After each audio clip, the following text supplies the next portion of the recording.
being afraid of what could go wrong and start being excited about what could go right. A marvelous morning to all of you present here. I, Janani DS of 2nd MBA, your MC for this session. We are gathered here for the first technical session about COVID challenge for sustainability. It's a welcome gift to encourage others to achieve greatness. Now, I request Dr. Joman Lonappan to welcome the guests and the gatherings.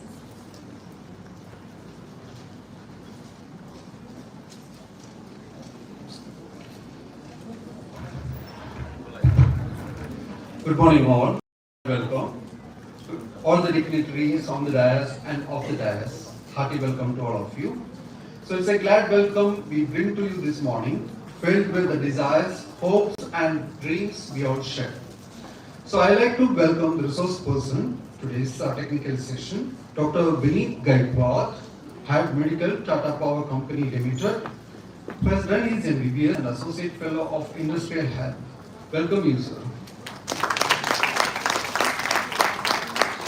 I also like to welcome our session chair, Mr. Yam Shekhar Puchari, General Manager, Aspenwall and Company Limited. Welcome you, sir. Sir is having diverse experience as General Manager, Secretary, President and Chairman in the corporate sector. Also, I welcome all the participants, faculty members, my colleagues, students, all to the first technical session of the national conference titled Resilience to Reinvention, Building Foundations for the Future. A great day to all of you.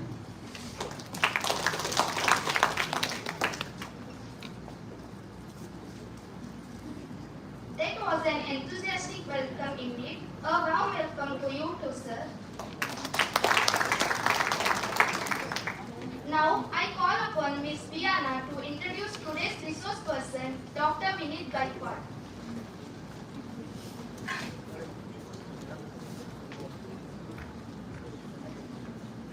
To be inspired is great, but to be an inspiration is an honor. Good morning, everyone. I am Viana McKinsey from 2nd MBA. It gives me an immense pleasure to introduce today's resource person, Mr. Vineet Gaikwad. Sir has completed his MBBS from KEMH and AFIH from CLI, Mumbai. Sir has completed his certificate course in diabetology from Professor M. Vishwanathan, Diabetes Research Center and MBA Hospital for Diabetes. Has completed an online program and certificate course from American Thyroid Association. Sir has completed a full-time course in Total, a diabetic institution situated at Indore. Sir is currently working as the head of the department at Occupational Health Center in Tata Power Company Limited. Sir has worked as an occupational health physician at Bombay Unit, RCF Hospital and RCF Corporation HT from 9th August 2004 to 15th November 2017. Sir has also worked as an occupational health physician at Mumbai Refinery and Bharat Petroleum Corporation Limited. Sir has any number of publications in Index Journal and is attended many training programs and workshops. Sir is a life member of IAOH branch in Mumbai and also life member of Indian Medical Association. Is recognized with the Silver Award in National QC Presentation in year 2013 in Pune, Gold Award in State Level QCFI Presentation for FIMS Activity Implementation year 2011 and 12, and Best Responsible Leader in 2019. Is appreciated by MD of Tata Power Company Limited for demonstrating the great leadership, commitment and courage towards employees' health. With this brief introduction, I welcome you, sir.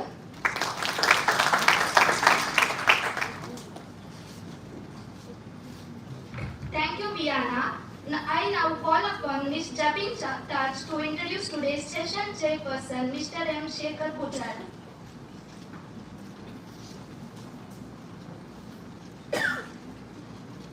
No person was ever honored for what he received. Honor has been reward for what he gave. Good morning, one and all. I am Jabin Taj from 2nd MBA. It gives me a great pleasure to introduce our session chairperson, Mr. M. Shekhar Pujari, to today's first technical session. We are honored this morning by the presence of Honorable Mr. M. Shekhar Pujari. Presently, he is a General Manager of Aspinwell and Company Limited. He is from Mangalore. He born at Katil. His wife, Dr. Rami. He has one son and one daughter.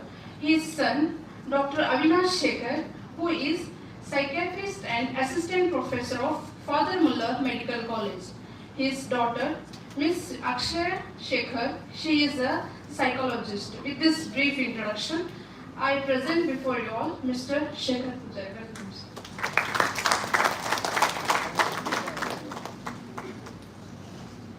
Thank you, Jabin. Now I request Dr. Vinit Gaikwad to share his insight and enlighten us about the topic. Over to you, sir.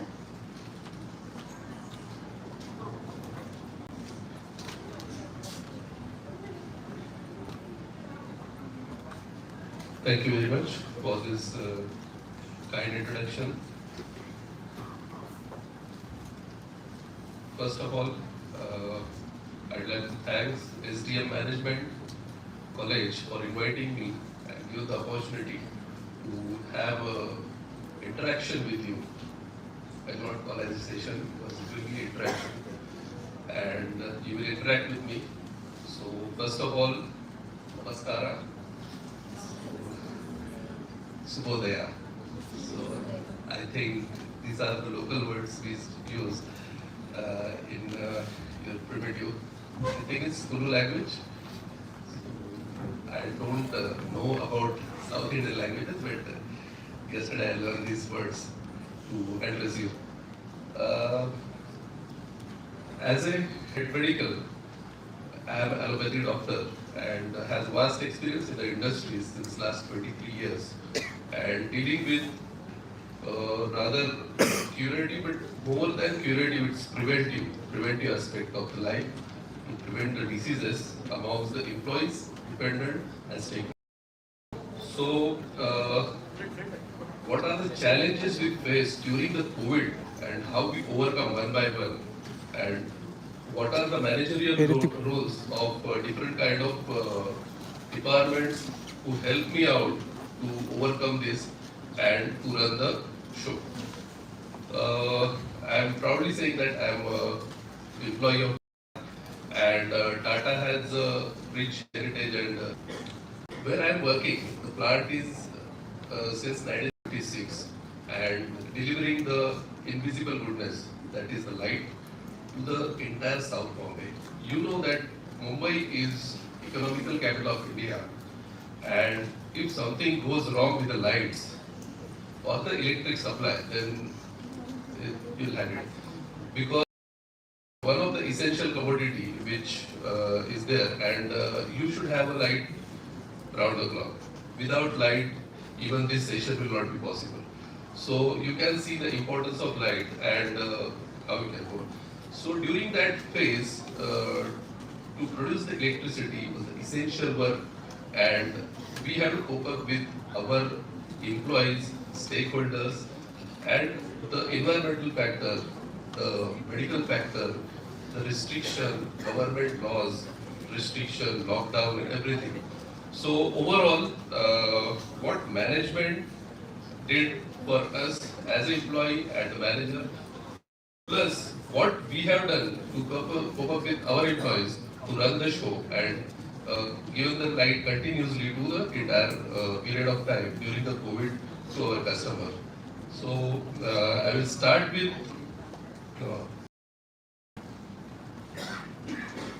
so on 8 March 2020, though it was started in November and December in Wuhan, China, the coronavirus outbreak, which was mutated virus, got infected the local province of Wuhan and got spread in and around China, and because it came to India and the other Asian countries. So WHO declared outbreak of pandemic on 8th of March, and since the cases were not very few cases were there, When it came to India, Delhi, Mumbai, and large cosmopolitan cities like Bangalore, Mumbai, and all, it was a time that PM declared the lockdown on 24th of March 2020. Lockdown means everything shut down. So people were trying to have their basic needs also, and everything was shut down. During that lockdown, initially it was thought that it will be for some time, some days, some weeks, and it prolonged. It prolonged for indefinite, and people were like worried about and were very much disturbed. So on this disaster, uh, the government declared under the section that Disaster Management Act, it's a pandemic and disaster. So as a company, as a corporate, we have something like disaster management plan, but we have BCDMP that uh, means business continuity disaster management plan, and we have a group of people who work under this plan and to work under such situation. If some epidemic, local epidemic, some pandemic or something like now we are facing Biparjoy. So everybody knows that Biparjoy is disaster to the Gujarat. It was going to hit Bombay as well, means Mumbai as well, but he turned his way to Gujarat and we spared. Otherwise, I would not have it here because the amount of disaster what's happened there is tremendous, and loss of human being and the local people are facing the problem. Next slide. So as I said, BCDMP, we have to assess the risk. So situation assessment of epidemic COVID-19 virus was rapidly spreading over the several countries, rather the provenance is like Asian countries, Western countries and all. And it was spreading, and worst part of that, the treatment about the disease was not known. If you are science graduate, then you must know that there is no viral disease having a fixed line of treatment. So when you got a viral infection, it is self-limiting. You have to limit, you have to take care of yourself for that 3 to 5 days phase, and it is self-limiting and you will get cured without medicines also. But the problem which is causing the life in danger was the inflammation part. When we got the viral infection, it causes tremendous amount of inflammation inside the body. And you must be knowing that initial phase, everybody was doing one test named CRP. So anybody knows what is the significance of CRP? RT-PCR is a test for COVID positivity and all. But CRP, what is the importance of CRP? Anybody science graduate from this hall? CRP. CRP is C-reactive protein, which is increased during the inflammation. So the inflammation of any kind, it is not only with the COVID, it is with all the diseases which cause inflammation in your body can raise the CRP. So that is not important for you, but as a human being, that time it was important. Everybody was talking about CRP बढ़ गया है, तो अभी क्या करें? बहुत ज़्यादा CRP rate है, it's in hundreds of thousands and all. So the amount of inflammation which was there in your body was reflected with that CRP level. And then we used to investigate the people and treat the people to reduce the inflammation, not the virus. We are not treating, we are not killing the virus that time. We were just having the anti-inflammatory doses of the drugs which were known to us since long. So the only drug which was more effective was SCQS, which was given the guidelines from the IMA that it is more effective. But what was the problem about SCQS was it causes heart abnormality. The rhythm of the heart gets disturbed. So initially when we started with we maintained the stock of SCQS, whatever we had.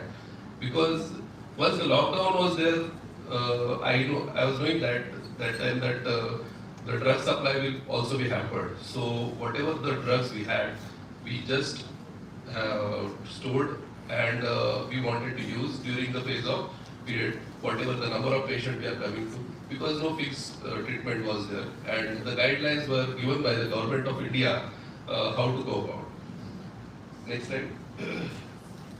So the BCDMP team was formed and some leaders from different departments has gathered together to find out the program, and risk analysis was done by the company.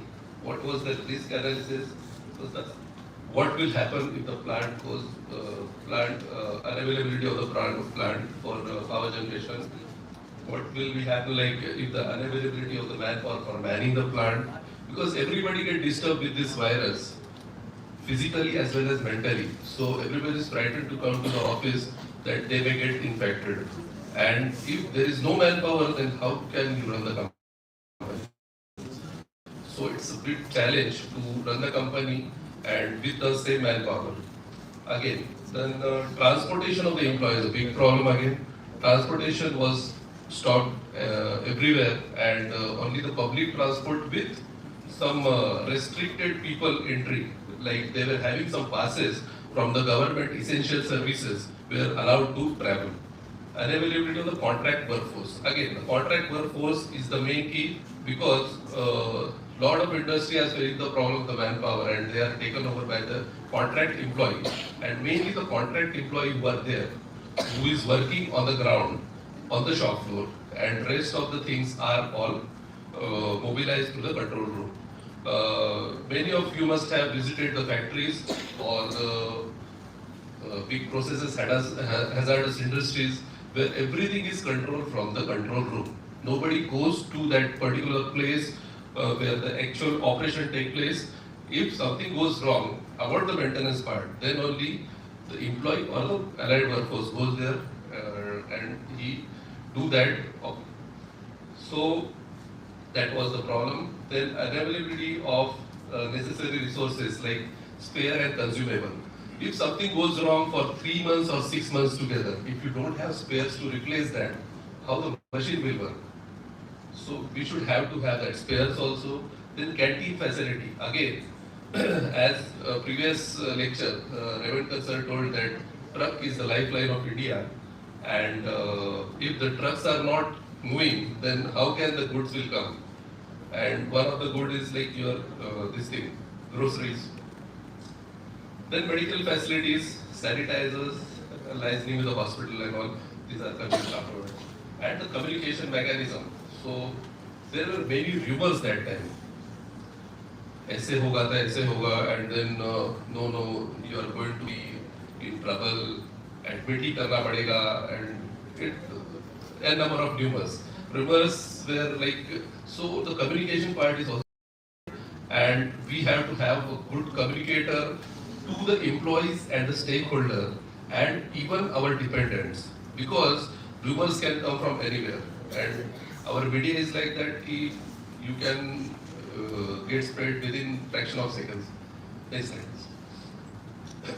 So this communication, all communication we routed through head HR so that we make responsible for them to act to the other department, and resource requirement just like arranging those sanitizers, masks, then kit and everything was given to me.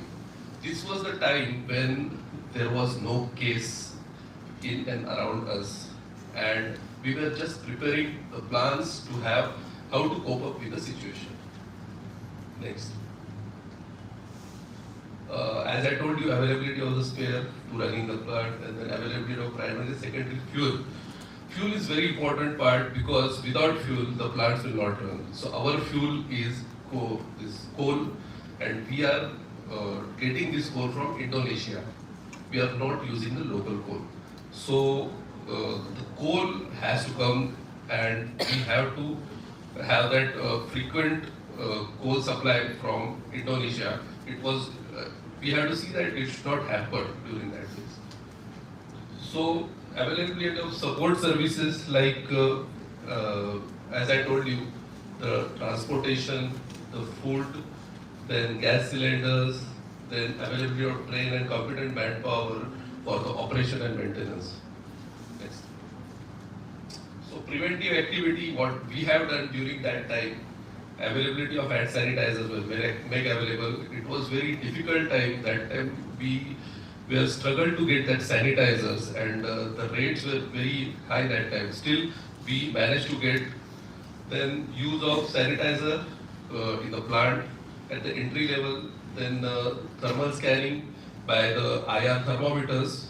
Then anyone if found more than 100 degrees of fever or documented fever during that thermal scanning, that person has to report me, irrespective of his position and all. So he has to report me, and the company has given me that power to take the decision about that.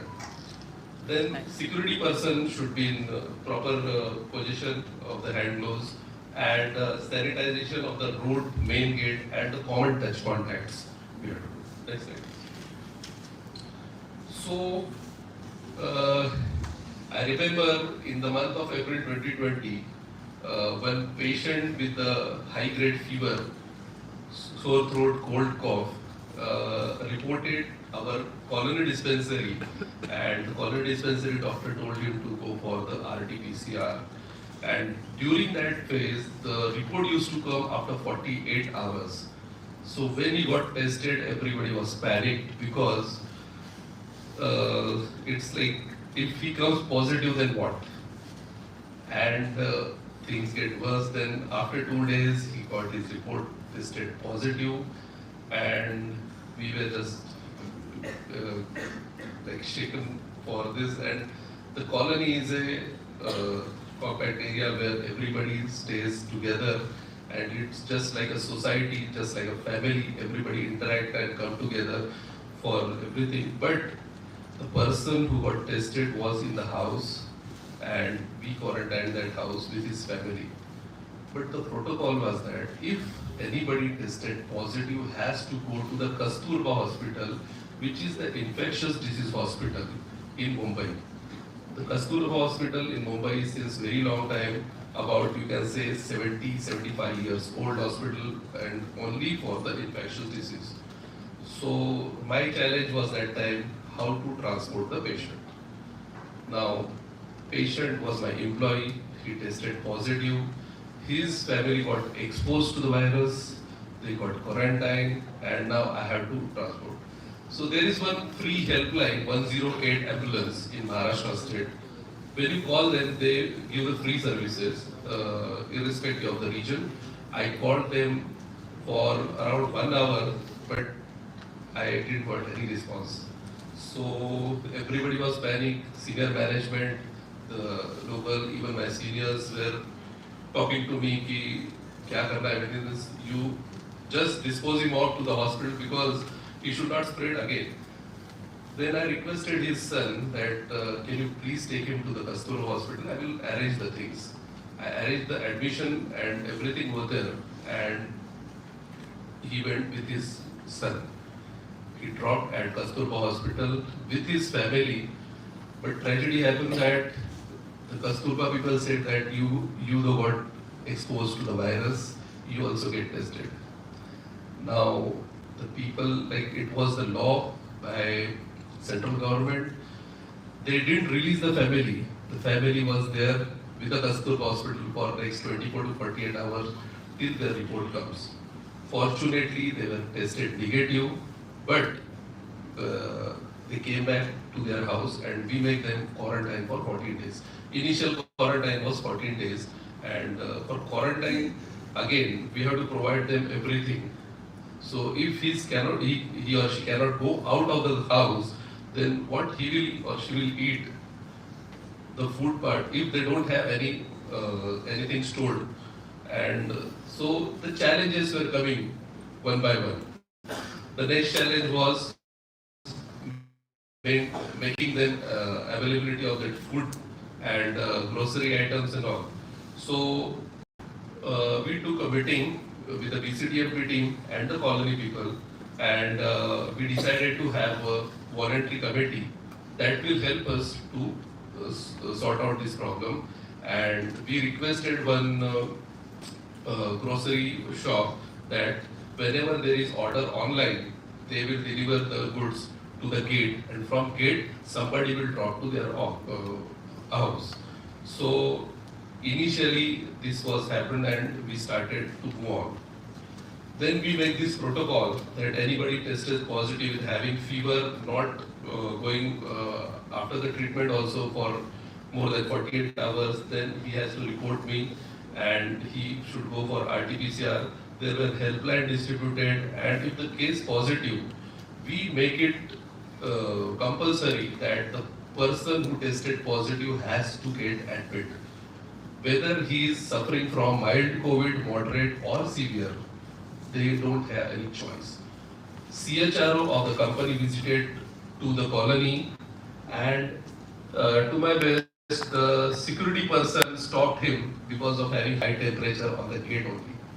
So CHRO of the company got impressed that he also got stopped at the company. So how kind the security is that his thermal temperature was more than 100.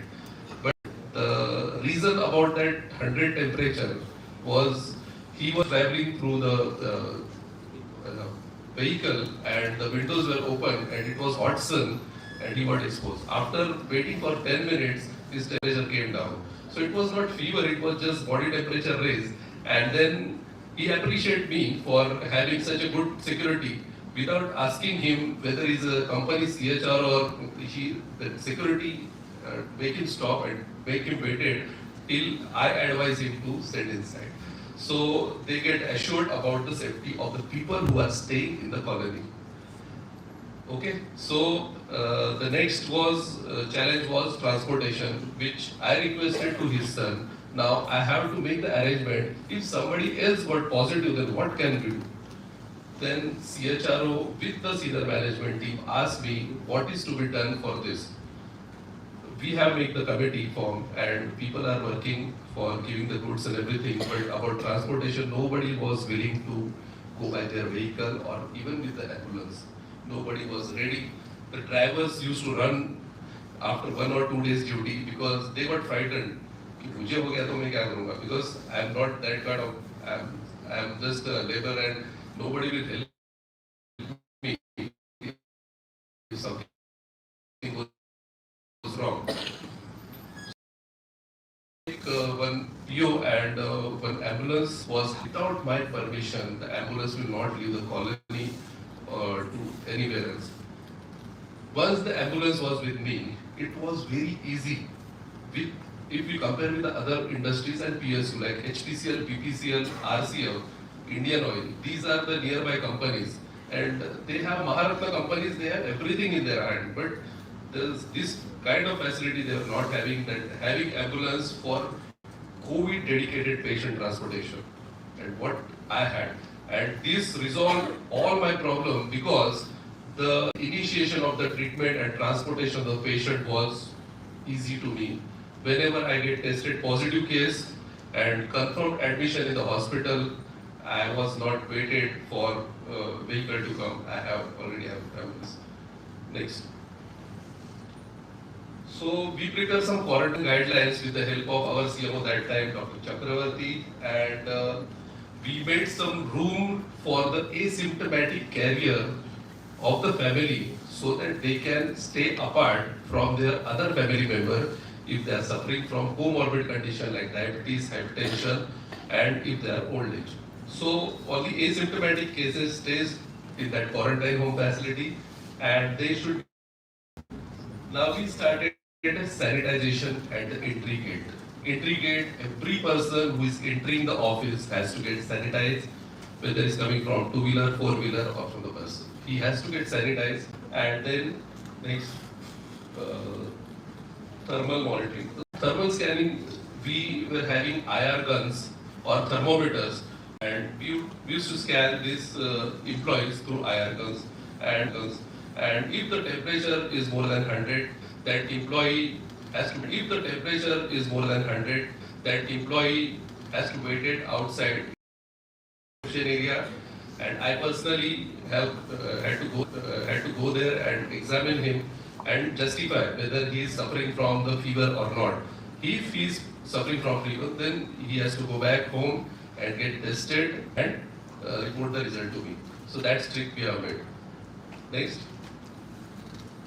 I deliver the awareness because everybody was in that situation and they were hearing from various places about the rumors and all. So clarify their doubts were very important, and I took the awareness program for all my employees, stakeholders that were including the canteen boys, housekeeping worker, drivers, senior management, operation worker, field worker, mechanical maintenance staff, electrical maintenance staff, civil maintenance staff. Those were essential workers. We all are covered under this awareness program. If not possible, offline, online programs were conducted. Online programs were conducted to their dependents also, the family dependent, and everybody was covered. And as per the disease progress, we used to keep this program in a week time, 10 days time, or 2 weeks time. Next. So prevention measure, I just told like this. So initially it was happened that the person who is taking the temperature is not he may be literate in 10th because he's a security guy, so not be knowing about how to take, how much the distance he has to maintain, and whether it is right or wrong. So we invented the thermal scanner at the gate. Our employee invented one thermal scanner at the gate. He has to just touch the hand and the temperature got recorded. Beauty of that, if temperature goes more than 100, directly SMS or the mail used to come to me that the person is 100 plus fever, and he was stopped there. Second, the dispenser was placed on the gate instead of giving hand sanitizers. Next. The discipline was maintained while boarding the buses, internal shuttle buses and the transportation, and in the buses also, the people used to sit alternately and crisscross way, so that the touch contact and communication will happen less. Next.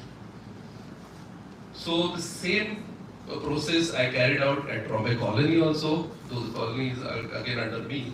So awareness poster about the COVID-19 were displayed everywhere, and on the gate, then main areas, junior club, senior club, then at the offices in the premises of the colony, then medical and admin and safety appraise for the door-to-door awareness. If anybody is not able to do the self-disclosure to see the temperature, then all residents are advised to stay at home and avoid some gatherings like weddings or functions. And if at all they want to go, it's urgent, they have to come with RT-PCR report when they will come to the colony again. If they are going to outstation again, they have to do the RT-PCR and come to the colony again and justify that they are not carrier or positive. Community hall and the gates which open were closed for the maids and all workers which were coming to the colony, so that the footprints are less on that. Then cross-functional committee formed for managing the guidelines, and SPOC was identified in the colony, Mr. Ravindra Kamath sir. So madam knows about Ravindra sir, and he has worked like anything for this 2 years consistently to restrict the spread of the COVID. So the phase 1 and like the wave were going on, the people were getting infected, even dependent and all. Suddenly the spurt rise and the second wave came. Second wave was so rampant that I think every family had experienced that, and most of the families lose their near ones. So initial first week we were shaken because of this sudden spurt disease, and were worried about, because beds were full, nobody was giving the registered bed. We cannot book the bed according, it was against law. Then we found out the solution that something has to be done for the patient who got positive and cannot stay at home. So we found out one building in the colony, and we make such an arrangement that it will be served as a hospital, primary hospital, where no ICU will be there, but the primary cases can be taken care. And it was given the frame of the hospital with all equipped facilities of the male nurses, female nurses, doctors around the clock. So patients, rather my employees, were so happy about that, they did not worry about whether they will get bed or not. They used to contact me and get admitted in the hospital. So one hospital of 24 bedded itself was made in the colony community, and we served our employee. In this, my division, trauma division, served for all over Mumbai employees, those who are staying nearby and remote also. They used to come and get admitted. And I was personally responsible for this, for the patient who get deteriorated, to transport them to the dedicated COVID hospital for secondary and tertiary care. Next. So as I told you, the colony also had same facilities like a plant. But now the twist came that the people used to get fever when they come to the office. Initially at the entry point, the temperature is normal, but they get the fever after coming to the office. So we started measuring thermal temperature at the time of going also. So exit time temperature also were noted, and we take the record of that. Next. So you can see the in the bus, the employees are sitting crisscross, discipline is maintained. The buses used to sanitize every day after the transportation. Then thermal scanner was placed, and the people who are at the security gate were given all the facilities, PPE kit, and they used to scan before they were on the duty, so that we should not miss them also. If he is suffering from the disease, he can spread the disease. Second challenge I had during this situation, that the dispensary where everybody goes with a fever was the potential space, potential area from where the disease spread. So everybody stopped their dispensaries. The doctors were sitting home, and people became again panic. So what has been done? Like now again, new thought process, new ideas. Then idea came to my mind that we will start with the tele-OPD. So during the OPD hours, my employee used to call the doctor, and the doctor used to give the medicines, and my team, CFT team, used to deliver that medicine to the employee at their doorstep. And that part again gets solved, and this OPD we run for around 4 to 5 months when the OPD get closed, totally closed. Next. We maintain this COVID dashboard which explain you so how many patients were there, what is the recovery rate, how many people died of COVID, and how many get recovered. And this was made for transportation, distribution, the corporate and total, as all the employees in the Mumbai area, we used to get this dashboard.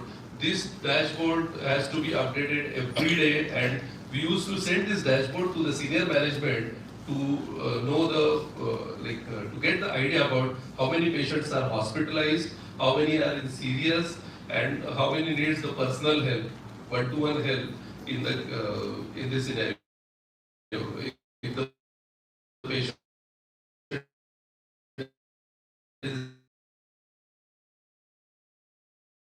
they were staying, and they will take care of me, and more panic to help them out, to aware them, and my phone was continuously ringing from morning 6 o'clock till night 1 o'clock. Everybody was asking about the disease process, and we helped them a lot during that phase.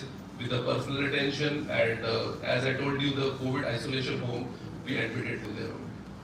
Next. The canteen area is again most potential place where the disease can spread.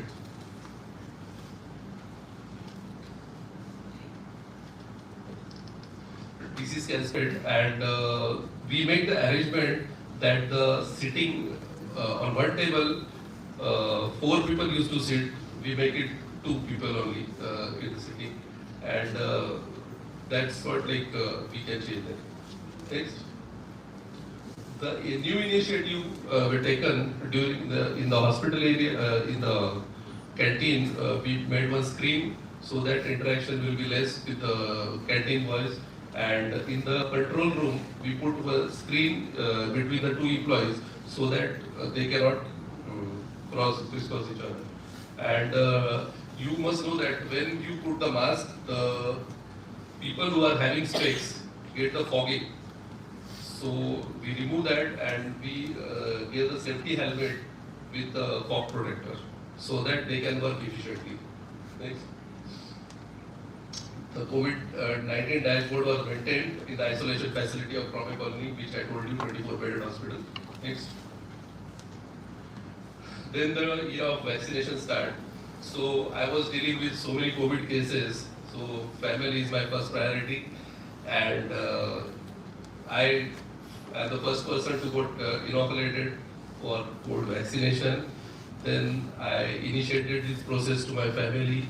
Then he is the CEO of our organization during that phase of time, and we make possible that we make our center as a COVID vaccination center under the guidance of FCGM, and we deliver the vaccine there and there only. So my employee doesn't want to go out and take the vaccination. All the vaccination process for the employees, dependent and allied force were carried out in Trombay plant itself. Next. Next. So this was some glimpse of vaccination for the dependent which we have conducted in the colony. We have made one portal application to know the number of employees who got vaccinated and the dependent, so that we will come to know who is remaining and target them. Next. These are some glimpses of vaccination again. Third, above all, to boost our employees and increase their morale, our MD personally visited during that phase and visited all the plants personally. So you can see our MD, and he is visiting all the plants. This is Unit 5 area, Unit 8 area, control rooms, maintenance part, everywhere with allied forces. He personally interacted to boost them, to increase their morale, and they should work continuously. Next. So, new normal of the industry during this phase, I forgot to tell you, one of our employee of 35 age who was diabetic expired during that phase of time in the second wave due to COVID. In case of death due to COVID, any kind, the policy was introduced to the employees so that he will be financially secured after the death of the employee. Then VOPD, the new concept in we are not reimbursed for the OPD expenses. VOPD term introduced to minimize the expenses because people used to take the medicines on the OPD basis. Then tele-OPD I told you, and work from home culture adopted for all the things, all sessions, meetings, audits, everything was done on MS Teams. And Trombay Power House registered the vaccination center as I told you under the FCGM so that all our people got vaccinated. And COVID heroes, especially those who worked relentlessly during this phase, got rewarded by MD himself. So that's what about, I would like, with the chair's permission, if Patel will summarize everything. If you allow me, then I can play that. Yeah. Okay. So, I am finished with my presentation. This presentation for you, because you will be the next leaders in the industries, and you should know the challenges which comes by this way. So there may not be a pandemic, but there may be an epidemic in the local area where your industry is. So you should be aware about and how to run the business continuously. Thank you very much for answer.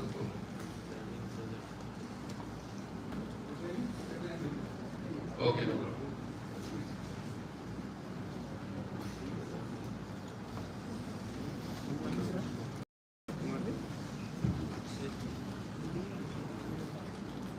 Good afternoon.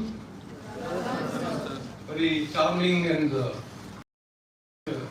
MBA students and the future of our India. Respected Director, Dr. Seema Shanaik, and Dr. Deepa Naik, and Mallikarjuna, Professor and Dr. Mallikarjuna, well-known professor of this part of the country, and Mr. Dr. Vineet Gaikwad sir, and all the delegates. Once again, good afternoon to you. I will not often will talk, because if I talk often it will take more time. So I dotted some points. I think it's better to, because we are also lack of time with you to cope up the future sessions. Friends, the COVID-19 came into the world 2020, has left many challenges to be faced, and in turn makes sustainability of the family of small scale industries and hospitality industries difficult to sustain. Five great, as I see, are limitations of direct contact with the people, restrictions on movement and travel, change in active lifestyle, boredom, monotony, and finally, uncertainty about the life and the future. Friends, the COVID-19 induced 21 days lockdown, as we all experienced, because we are all that time in Mangalore, has put more strain on an economy that was already experiencing declining growth and increased joblessness. More than 70% of Indian substantial 100 million migrant workers have lost their jobs and in overnight. Many migrants face problems such as lack of food, basic amenities, lack of health care, economic stress, lack of transportation facilities to return to their native places, and lack of psychological support. I remember my wife and her colleagues from Nivans providing online support to the persons who are distressed at their home. She got a call on overnight in one day that a family in Panambur have got no food to sustain, and they called. Then we arranged food through the police station of Panambur, and we can maintain them for a week. Then we have brought to the mainstream where they get it daily food kits. Family have some until they were rehabilitated. We have seen to that, but there are some so many others who are still not touched by the resources, are still suffering. So we need to think. When I say, I mean the individuals, NGOs, government, and many others need to think about the appropriate strategies to help them to sustain themselves. The pandemic of COVID-19 has disproportionately affected the business worldwide. The micro, small, and medium enterprises sector is the worst affected in the Indian economy.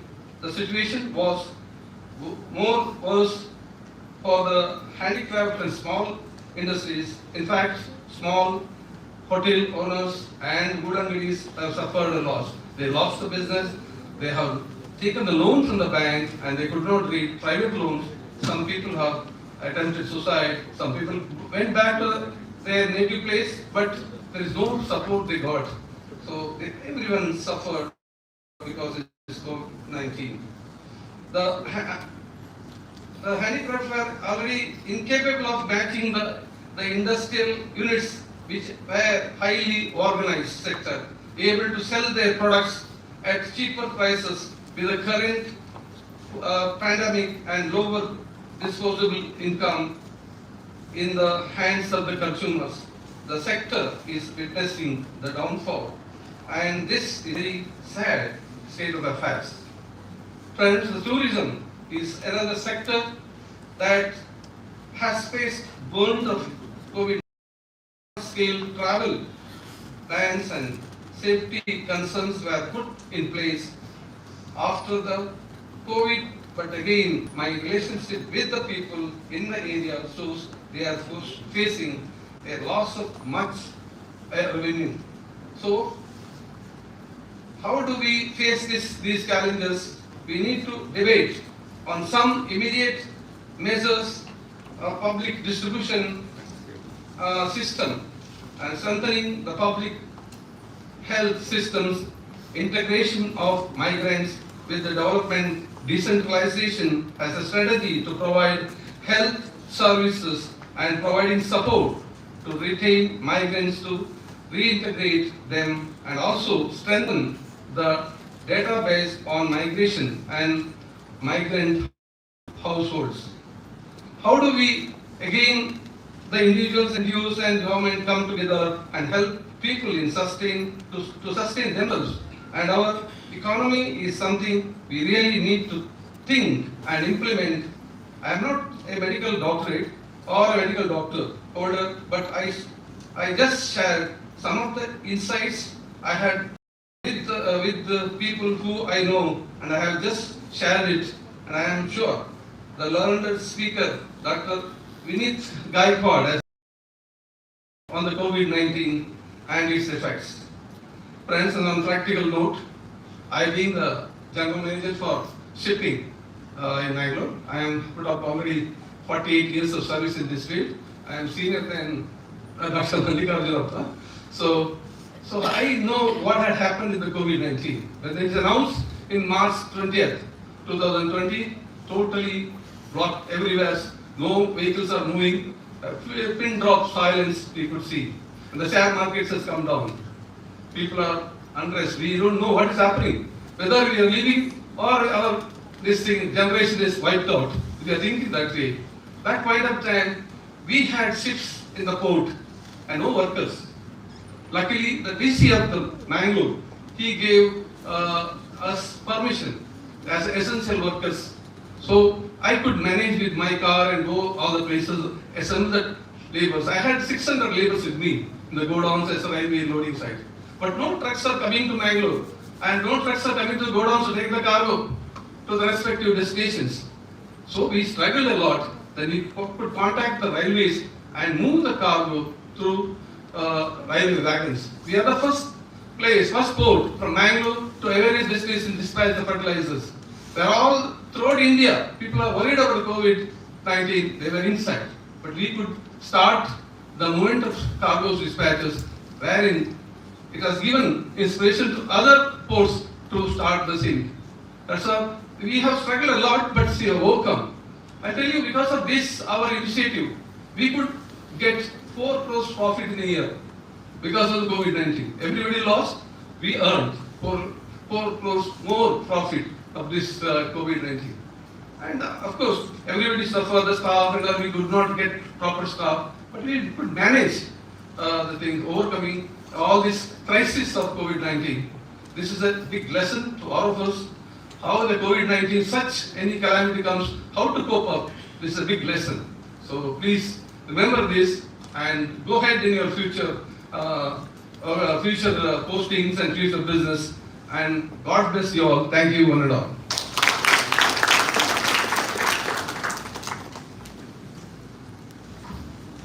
Thank you, sir. The session was informative and interesting. Now the session is open for interaction.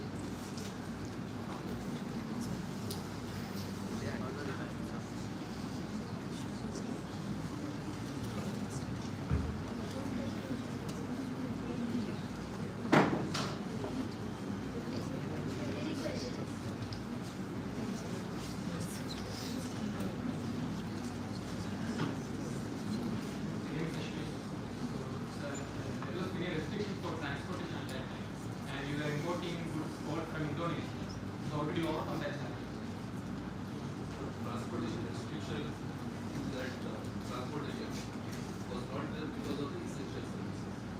Because under commodity act that was allowed. Hospitals were not getting the hospital oxygen supply, and they were really in trouble. So everybody cannot afford to have that kind of, and people who are in the top of the industries in the hospital, they would be able to manage with a high cost, but can give the delivery. So personally, with God's grace, I didn't face this problem personally with my sector. Yes, but there were cases where so we make personal contact and make the arrangement of that. And during that phase, again, oxygen concentrators were brought by the company and given to all the division as per the requirement. Oxygen concentrator is one of the kind of machine which gives oxygen of the air, correct oxygen of the air, concentrate and give it to the patient. So you must be knowing BPAP or CPAP machines. So it is that kind of machine which is provided to the divisions. So that problem was solved that time.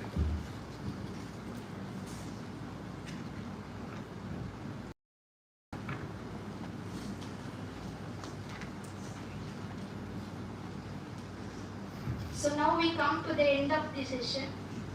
Gratitude is the fairest blossom which springs from the soul. I deem it my privilege to be delivering vote of thanks. First of all, my sincere thanks to today's resource person, Dr. Vinit Gaikwad, and chairperson, Mr. M. Shekhar Pujari, who had taken time out from their busy schedule. Thank you, sir. Now I request Dr. T. Mallikarjunappa, Professor of Justice K.S. Hegde, Institute of Management NICTE, to honor our resource person, Dr. Vinit Gaikwad, as a token of appreciation.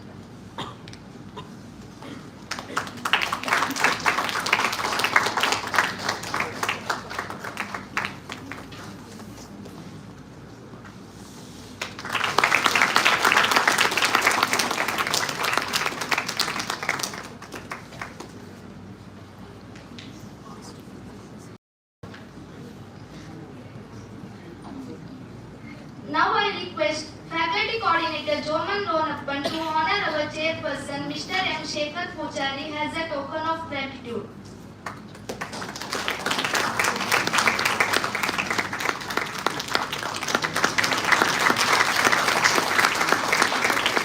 Thank you, sir.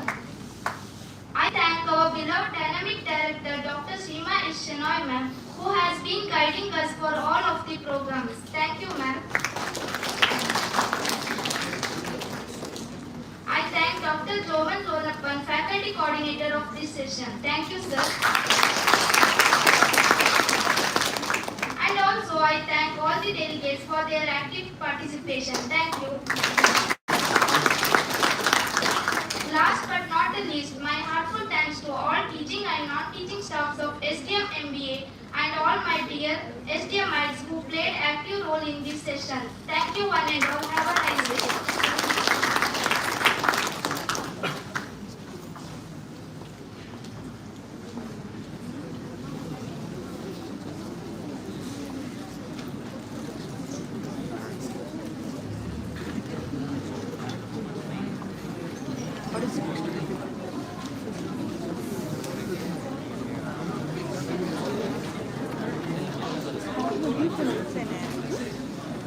No.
Good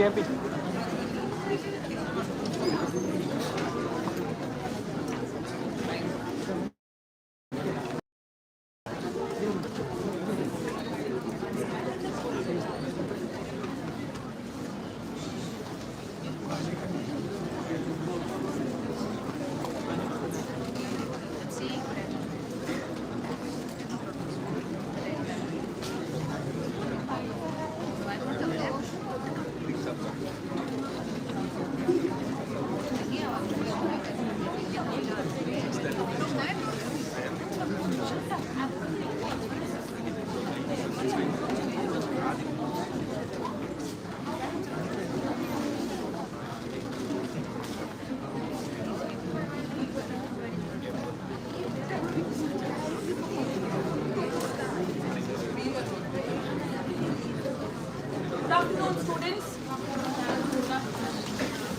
They don't get a break.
A very good afternoon to one and all gathered here.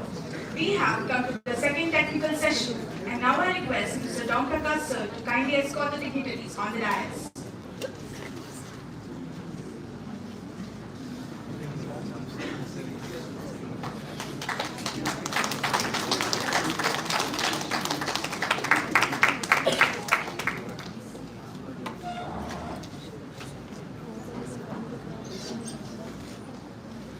It brings me a great joy to begin this second technical session, themed Strategic Development in the Business Arena, by cordially welcoming you all.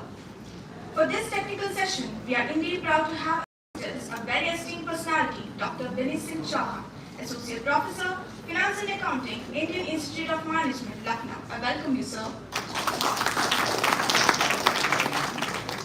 We also have amongst us a dynamic personality, Dr. T. Mallikarjunappa, Professor, Justice K.S. Hegde, Institute of Management, NITI. I welcome you, sir.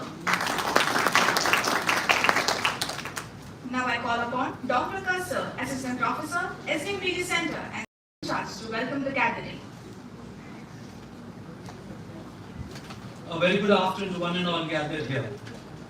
I'm very happy to be welcoming you all for the technical session number 2, that is themed Strategic Developments in the Business Arena. We have two prominent and dynamic personalities right in front of you. The resource person for today, Dr. Vinay Singh Chauhan, Associate Professor, Finance and Accounting, IIM Lucknow. A warm welcome to you, sir, once again. We also have a dynamic person who is well known, so everyone knows who sir is. Dr. T. Mallikarjunappa, sir, Professor, Justice K.S. Hegde, Institute of Management, India. A warm welcome to you too, sir. I would also like to welcome our director, Dr. Seema Shana ma'am, for this particular program. Mrs. Deepa Nayaki, the faculty coordinator of National Conference, welcome you ma'am. I would also like to welcome all the invited guests, dignitaries, participants, teaching and non-teaching staff of SDM, all the wonderful, smart-looking SDM students. Welcome one and all.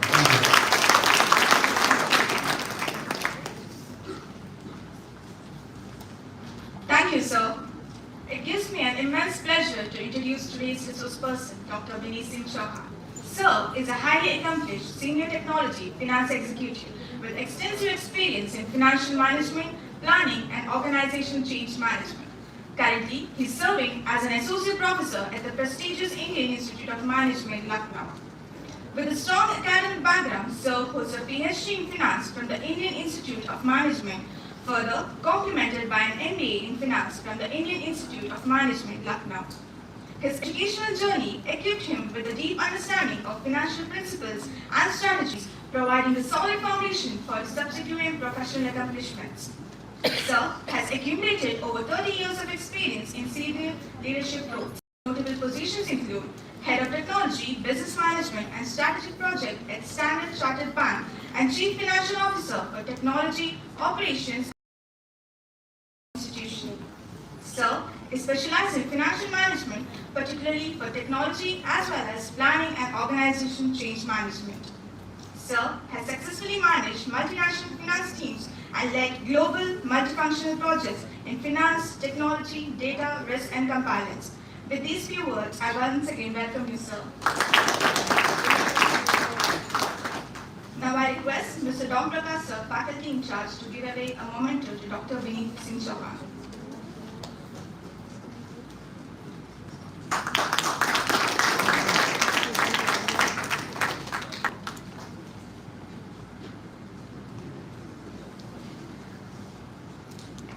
Thank you, sir. I request Ms. Pragna to introduce and welcome the session chair.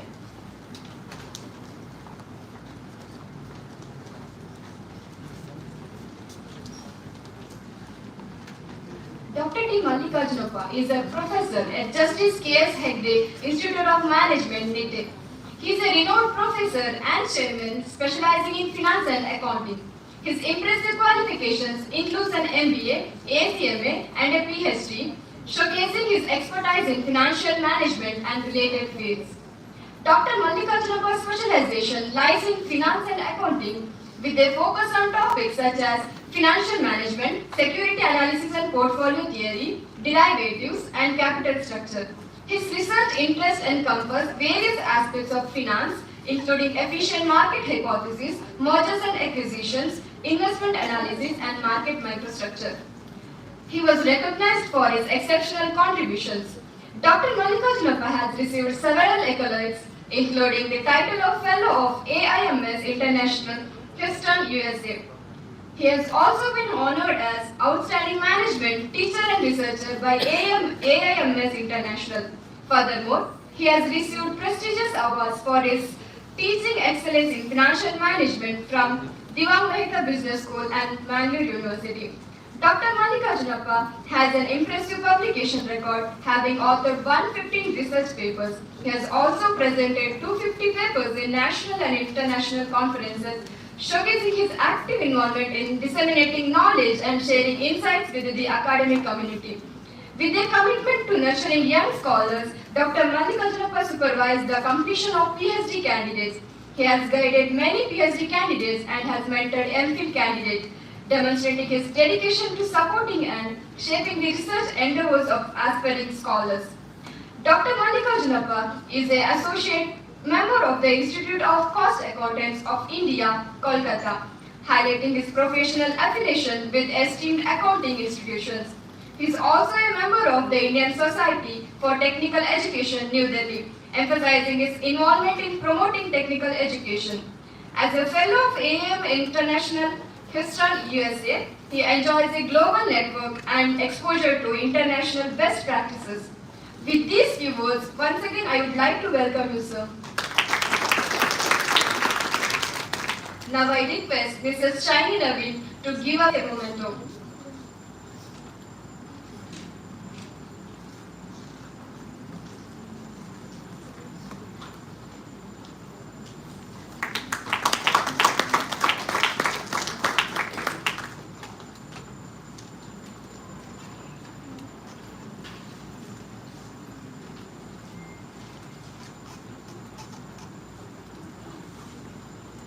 Thank you, Ms. Pragna.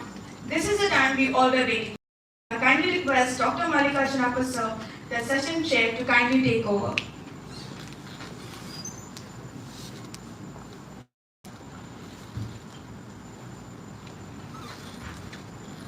Good afternoon, everyone. I think I will not take time addressing everybody. Dr. Vineet and the entire community of SDM. I will not again repeat COVID-19 because I think you have had exposure in 2 different sessions. The title of this session is Strategic Developments in Business, and then the title of the conference is Resilience to Reinvention, Building Foundation for the Future. I will just trace some of the developments starting maybe from 1980s quickly. I will not take time. Just to bring home how the developments in business fields can really disrupt the entire business models, revenue models, profit models for different companies. In 1980s, mid-1980s, entire US went through crisis in the form of savings and loan associations.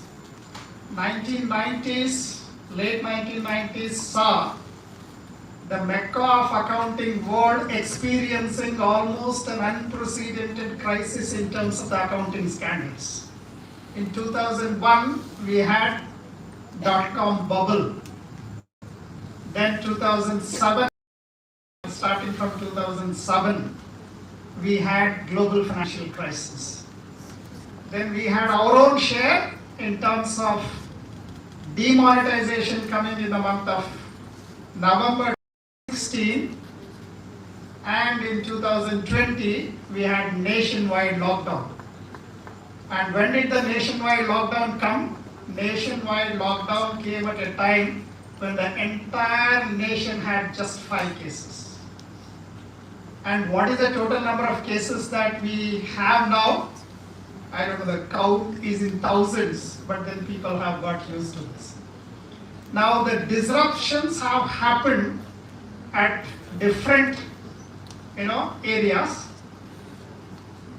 In May 2023, 19th to 21st of May 2023, when G7 countries met under the chairmanship of Japan, they have made a declaration, Hiroshima AI process, HAP.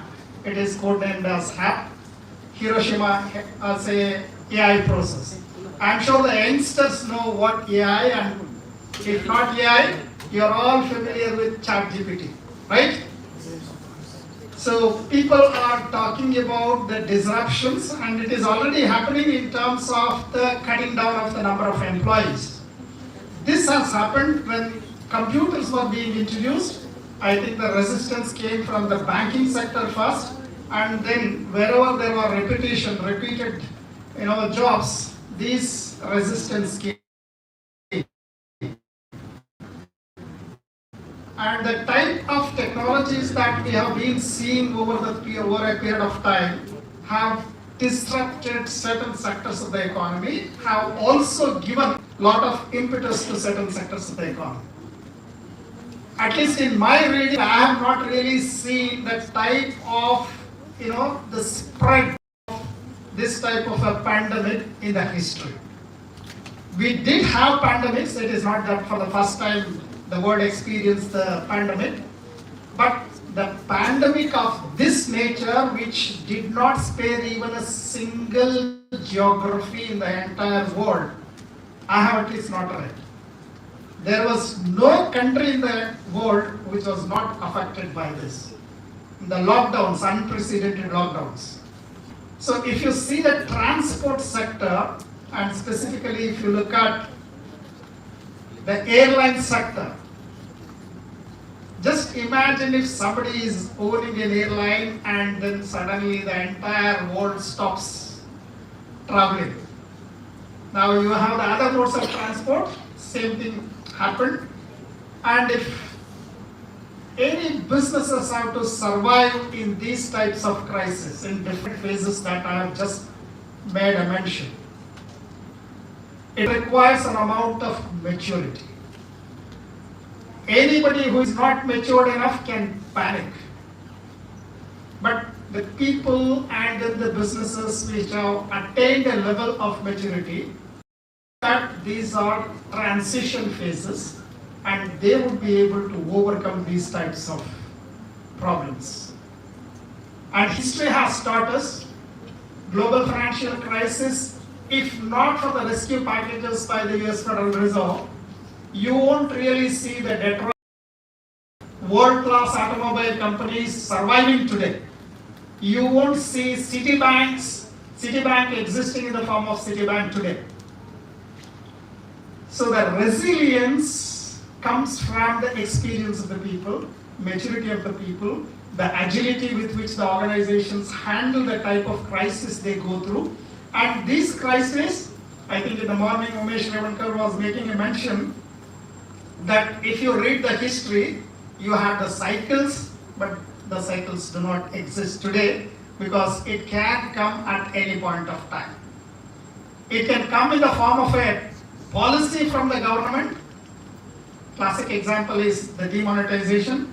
Entire SME community was at a loss to absorb this type of a shock.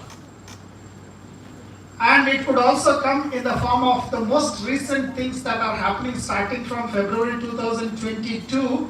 The happenings seem to be continuing with the US Federal Reserve leading the increase in the Fed rate.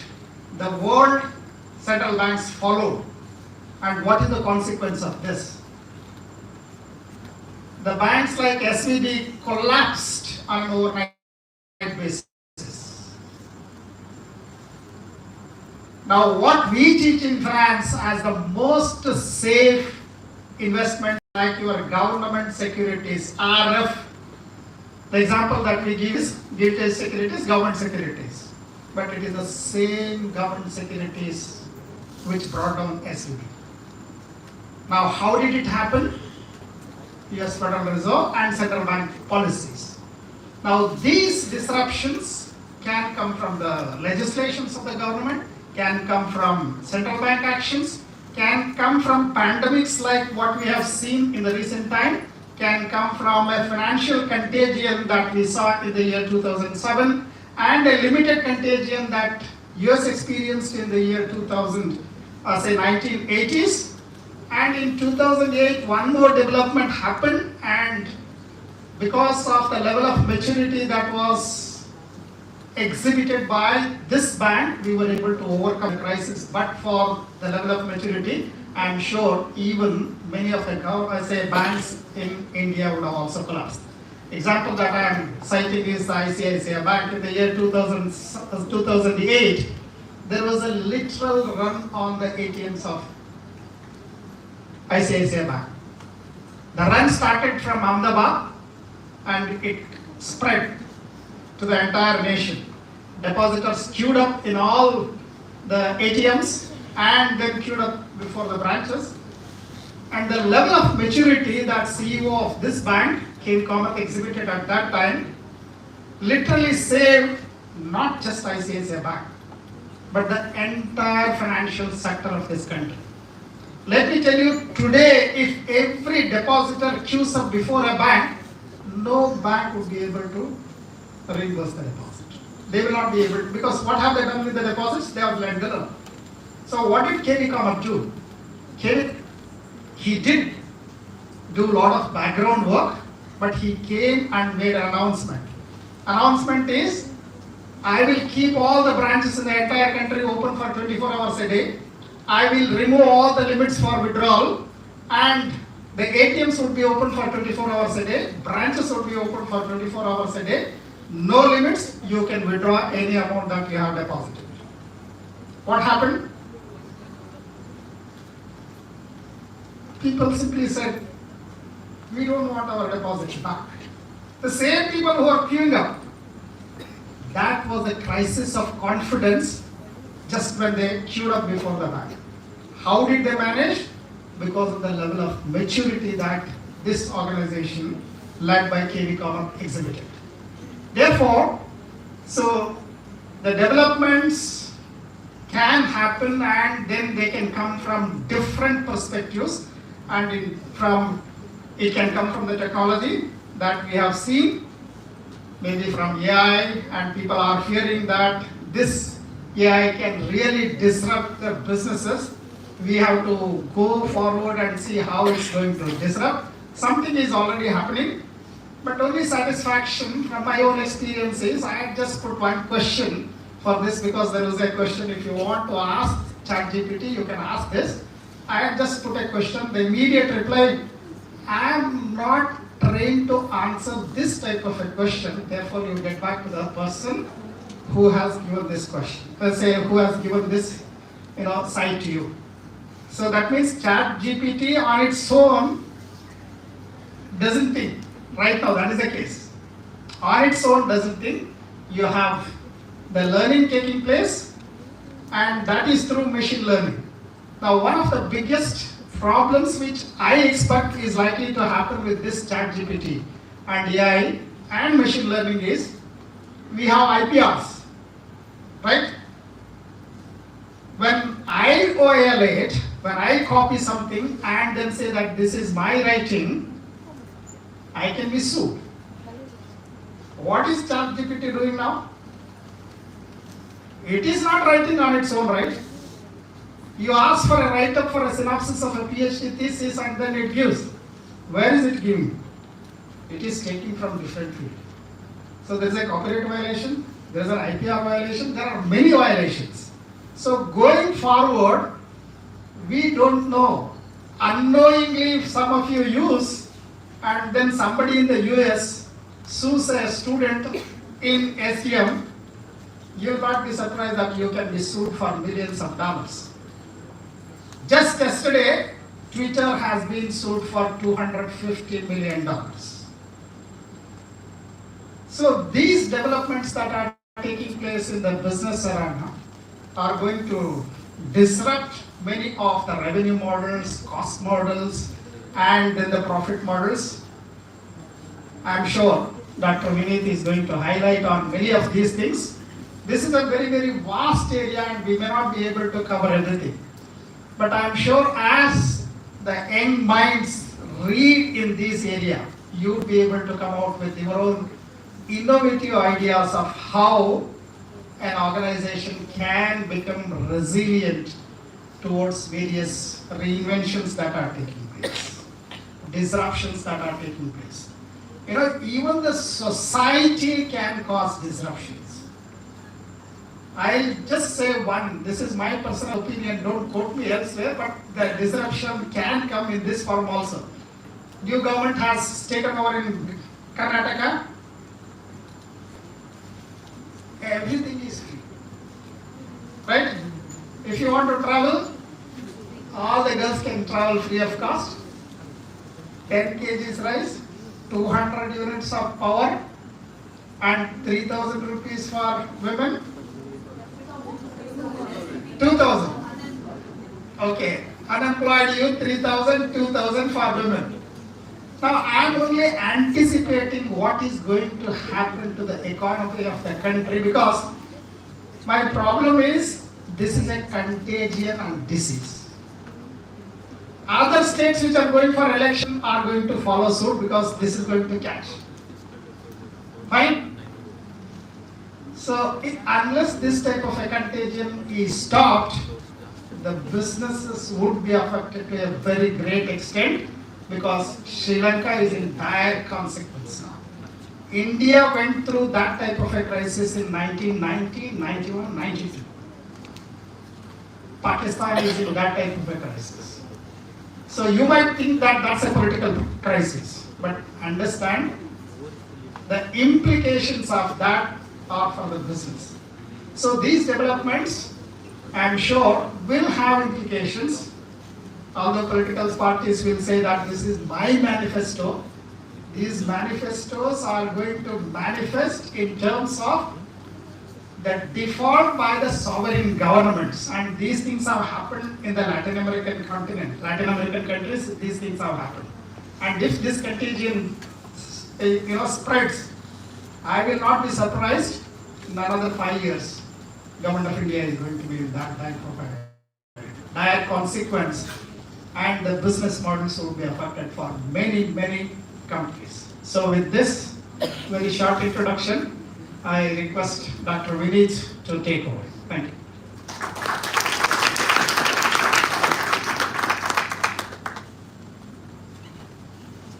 Okay, good afternoon everyone. a long introduction. Now this is, I think, pre-lunch session. Speaker in the pre-lunch session. So when I'm in the audience, this is a pre-lunch session. I have one expectation. Please don't talk so much that my lunch gets delayed. Now, sadly, I have bad news because we are running your lunch a little bit. But I'll try to make the session interesting so that you get some value. But before that, look, I would like to offer thanks for inviting me over here. It's my first visit to your institute and it's been impressive so far. It's a delight meeting everyone. Organizing these conferences is never easy. So people I have interacted with, starting from the airport, Astha, Sushma, and then today morning we had Sarthak, I think. Wonderful, all of you. If people like you are running the show, then I have full confidence that you will go on to have wonderful careers. Right? So please do keep it up. And I've interacted with your professors, Professor Deepa, Professor Don, or as you call him, Sir Don, or Don Sir, yes, and your director, Professor Seema. So again, very impressive, and thanks very much for inviting me here. Now, this is a very broad subject, as Professor Mallikarjun said. There's simply too many things to discuss when we talk about strategic developments in business. Honestly, we could run a 3-day workshop on that. There's simply too much stuff, right? So, I'm a finance person, but I thought that given only half of your batch, not only ops for finance, and then there are marketing people here, and there are HR people here, let me talk about something that is not finance. So that's what I will try to do. Now, how do we advance this? I'll have to tell you to move the slides. Okay, so we'll do it that way. So if you could go to the next one. Yeah, we need to keep going. Yeah. So I'll start with this, and you might have this case study when you're done. Now, if you're a certain age, you will recognize these models. The first one is the BlackBerry.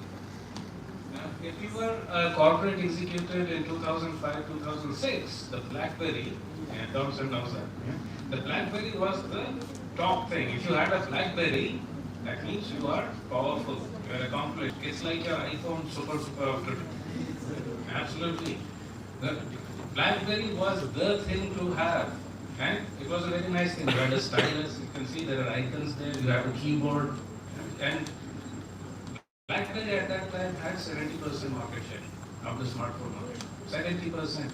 And it was the aspirational product, just like the iPhone is today. Then the next one, it's a Nokia. The next one, Samsung. Oh, sorry, that's not Nokia, that's Palm Pilot. Next one, I think, is Samsung. Then Nokia. And the last one? Motorola. Okay. Now, out of these companies, and this is 2006, 2007, so out of these companies, how many have survived today? Samsung, just one. Okay. What happened to BlackBerry? It had 70% market share. It was an aspirational product, and by 2009 it had disappeared in 2 years.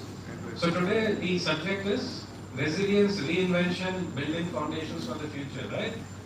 Now, if you were employed by BlackBerry in those days, let's say you graduated from SDM, got employed with BlackBerry, what would you think in 2005, 2006? Great company, 60-70% market share. They are giving me free BlackBerry also, wonderful. And then 3 years later, gone. Entire company is gone. Right? So when we talk of resilience and talk about reinvention, one of the biggest things is, as Professor Mallikarjun was saying, you don't know where the change is coming from. You don't know what happens. So your preparations for resilience, for reinvention, one thing is needed before that. You need to be aware of what is going on.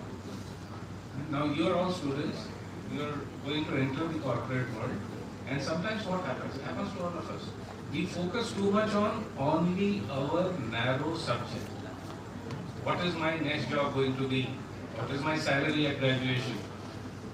What is my department, my team doing? And we don't look at the broader picture. So this reinvention and resilience are very important things, and you're having this conference at the right time. But the first step is be aware of what's going on. So why did these things happen? So if you could keep it going down, please. Yeah, keep going. Because we don't have time, so I will rush through this. Just go page up. All that happened due to this person. You know this guy, right? Yes. Now, he introduced this phone, which at that time was completely different. It was a black slab, no keyboard, no stylus, nothing, just one screen, and it had new features. What were the new features? Multi-touch scrolling, multitasking, change the screen orientation, auto brightness. Now today this is normal. You buy any phone, it will have all of these. At that time it was revolutionary. BlackBerry had never thought of this. Now why didn't they think of this? And if you have done this case study already, then you know this. They knew, BlackBerry knew that Apple was developing this. They knew it for 2 years. But they were so confident in themselves. Huh? We have BlackBerry, we have 70% market share. What's going to happen? Well, this is what happens. If you don't pay attention to whatever changes are happening in your environment, this is what will happen. You get wiped out. Please keep going. So you see, when Apple launched, they launched in 2007. In 2008, they sold only 6 million phones. I say only, 6 million is a very big number. And remember, this is a luxury phone. At that time, it cost $600. But in 2021, they shipped 280 million phones. Now this company, when we talk of resilience and reinvention, you look at the strategy, and again, apologies for rushing because, as I said, one of my objectives is to not take too much time. If you look at 2008 to 2012, what was Apple's strategy? They went into the luxury phone market. Now you are launching a new product. Many of you will become entrepreneurs, some of you launch a new product. If you launch it in the luxury segment, a completely new product, you must have great confidence that it will work. How much does it cost? Let's say an Apple phone sells for 100 rupees. How much does it cost to make that Apple phone? Actually make it. Guesses? Anyone? 10 rupees? 90 rupees? It costs roughly 35 rupees. 30 to 35. 65 is gross profit margin.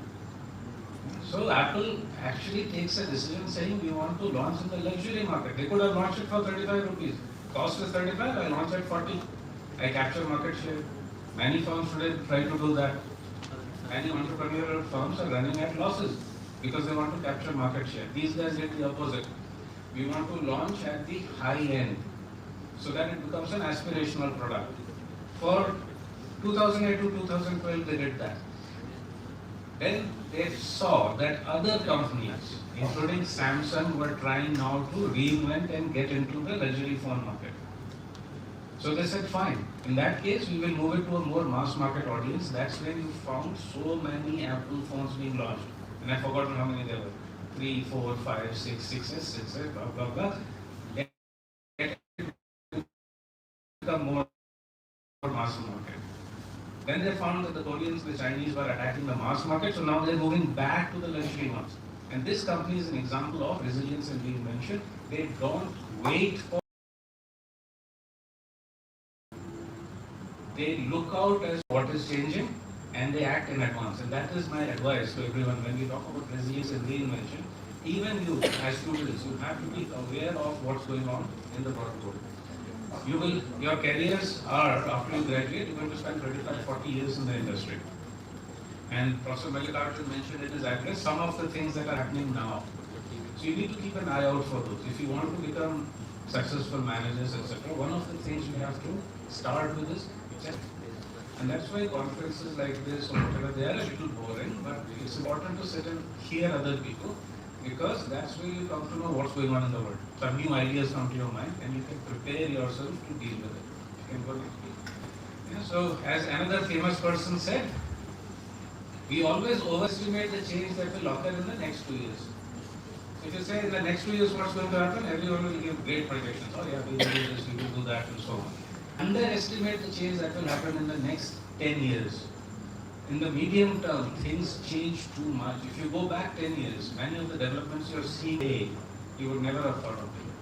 So the only way we can do that is to be prepared. Please skip.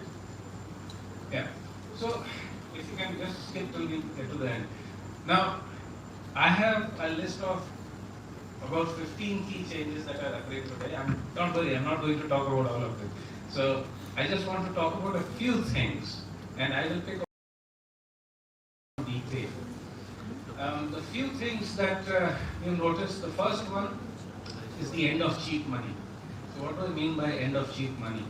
See, ever since the global financial crisis, which again Professor Merikarjan mentioned, now that I know is a long time ago, right? 2007, 2008. All of you were in primary school or something, so it seems like ancient history. But the point is that ever since 2007, 2008, governments across the world reacted by reducing interest rates. And interest rates came down to nearly zero in Europe, in America, and even here in India, because we are part of the world, so our interest rates decrease. Now what happens when interest rates are so low? It becomes easier to borrow money. If I'm a company and I want to invest in something and I can borrow money at 1% or 2%, how much return do I need to make to keep my shareholders happy? I'm getting money at 1%, which means if I can make 6%, my shareholders are happy. That continued for 15 years till now. So we have a whole generation of managers who grew up and worked in this low interest rate scenario. Now what we are seeing is interest rates have gone up. Yesterday we had a federal bank meeting in the United States and they said we are going to increase the interest rate even more, at least twice, 2 more increases are coming. Now you were borrowing at 1%, suddenly the interest rate is 7%. So your shareholder or any investor can get 7% by investing in risk-free securities. Now what is the return the shareholder will expect? 14-15% at least, because I'm investing in you. So from 6% you have gone to 15-16%. And frankly, as I said, there's a whole generation of managers who have never lived in such an environment of expensive money. So how do you cope with that? And remember, this is not the only problem we are facing today. What other problem are companies facing? Demand has gone down. Markets are not doing so well. Suddenly consumer demand is not high. So if I'm running a company, my cost has gone up, but my income is coming down. So what do I do now? I have to cut costs. So all of you will be entering into this kind of a corporate environment. Earlier it was easy to spend. You could borrow cheap, spend.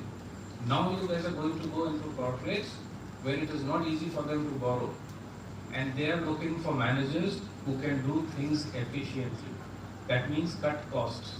We have not cut costs in the corporate sector for the last 10-12 years. Now cost cutting has become important. So you start thinking in that way, not how I can spend money, right? Not how I can grow market share, more about how I can do things efficiently at lower cost. Sorry, just keep that list up, please. Death of the long bull market, we had 15 years in which every single asset class went up. Stock markets, up. Debt, up. Gold, up. Commodities, up. You put money into everything, you would have made money in the last 15 years. Now we don't have that. It suddenly ended. Crypto also, put money, you would have made money. That's no longer true. So if you're going into finance, if you're going into investment banking, you have to cope with the new reality, which is not so easy to make money anymore. Evaporating capital. Because the cost of finance is so high, and this is also for individuals, right? I could borrow money cheaply, I would buy a car on loan, I would buy a house on loan. Today interest rates are going up, so I don't have that much money. Similarly, VCs, people who give loans and invest in entrepreneurial firms, they are now pulling back. So again, we will see entrepreneurs facing a tougher time in raising capital because people are demanding higher returns. So again, another point for you to consider.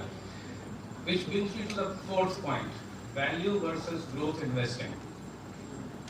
Growth investing is what we have seen over the last 10-15 years. So if you think of, let's not take names, but if you think of some internet-based firms, out of all these internet firms that have been launched, you hear them saying we're going to disrupt the market by bringing in innovative technology, using AI to do blah, blah, blah.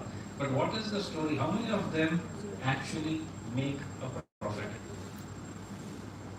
Very few. Why do people invest in them? How do they become unicorns even if they don't make a profit? What's the reasoning behind it? The reasoning was, yeah, we're not making money today, but we have got a great idea and 5 years down the line, we will capture a lot of market share and then we will make money. 5 years after or 3 years after. So you have a spreadsheet, you put nice projections, in 3 years I will come that much. So allow me to spend money on customer acquisition. That is the growth way of investing. The opposite one is value. So I don't believe your stories about growth. You tell me the value of your company right now. Who's a famous value investor? You've heard of Warren Buffett? He doesn't believe in the growth side. He believes in the value side. Tell me what your company is worth today. What are your skills? What are your USPs? I will value your company based on that. Now, in the last 15 years, it has all been about growth. But if you read the first 3 points, we are now moving back towards value investing. So you guys are going to enter a corporate sector where cost management is important. You have to look at value, not only at growth. People won't believe those stories anymore. Number 5, modified globalization. We've seen the world change in the last 3 years where you had only the Western view of things and now we are moving to a multipolar world. So I won't get into the details of that because of lack of time, but blood Mandarin, right, could be one of the messages. Because we're going to see a world where we don't have only one way of doing things. There might be a Western way of doing things split between the US way and the European way. There might be an Indian way of doing things and there might be a Chinese or whatever that block is going to be called way of doing things. So we are looking at that also, another big change that is coming in. It impacts business because if you are working in Huawei, for example, your career prospects are going to be very different now because your products are not going to be able to be sold in the Western world. So we have to look at those things as well. Regulation, one of the most boring subjects we ever study, it's law, right? Who wants to study all those contract law and all that? But honestly, with the amount of regulation that is coming in, as Professor Mallikarjun mentioned, even in like AI. Earlier this week, the European Union published some new regulation on AI.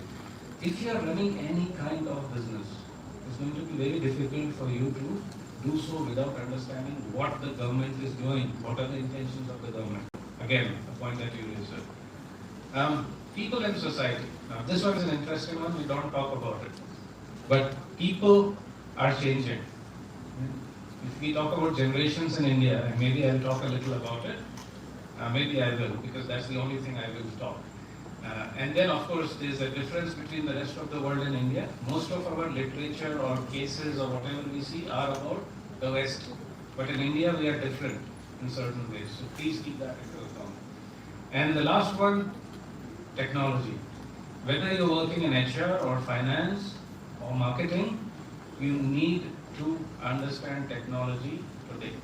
I don't mean you need to be coders. You don't need to. But you need to at least understand and be comfortable with technology. Otherwise, you're not going to be able to succeed in your careers. And so I just picked the top 9. Without that, yes, if you could go through. So look, let's go back. If we monitor the business, and these are how you should prepare. And again, I'm not going to bore you with a lot of stuff, but just 3 things. The first thing I said, before you go in for resilience or reinvention, just monitor the environment. You can do that by reading, you can do that by talking to people, by listening to people. But it is very important to monitor the business environment. I've had cases where people are surprised that, I went to work today and my company fired 100 people and I was one of them. Okay, weren't you at least aware of what's going on in this company? Didn't you see that they've been making a loss for the last 2 years? Didn't you see that our entire department was struggling? They didn't pay any attention to that.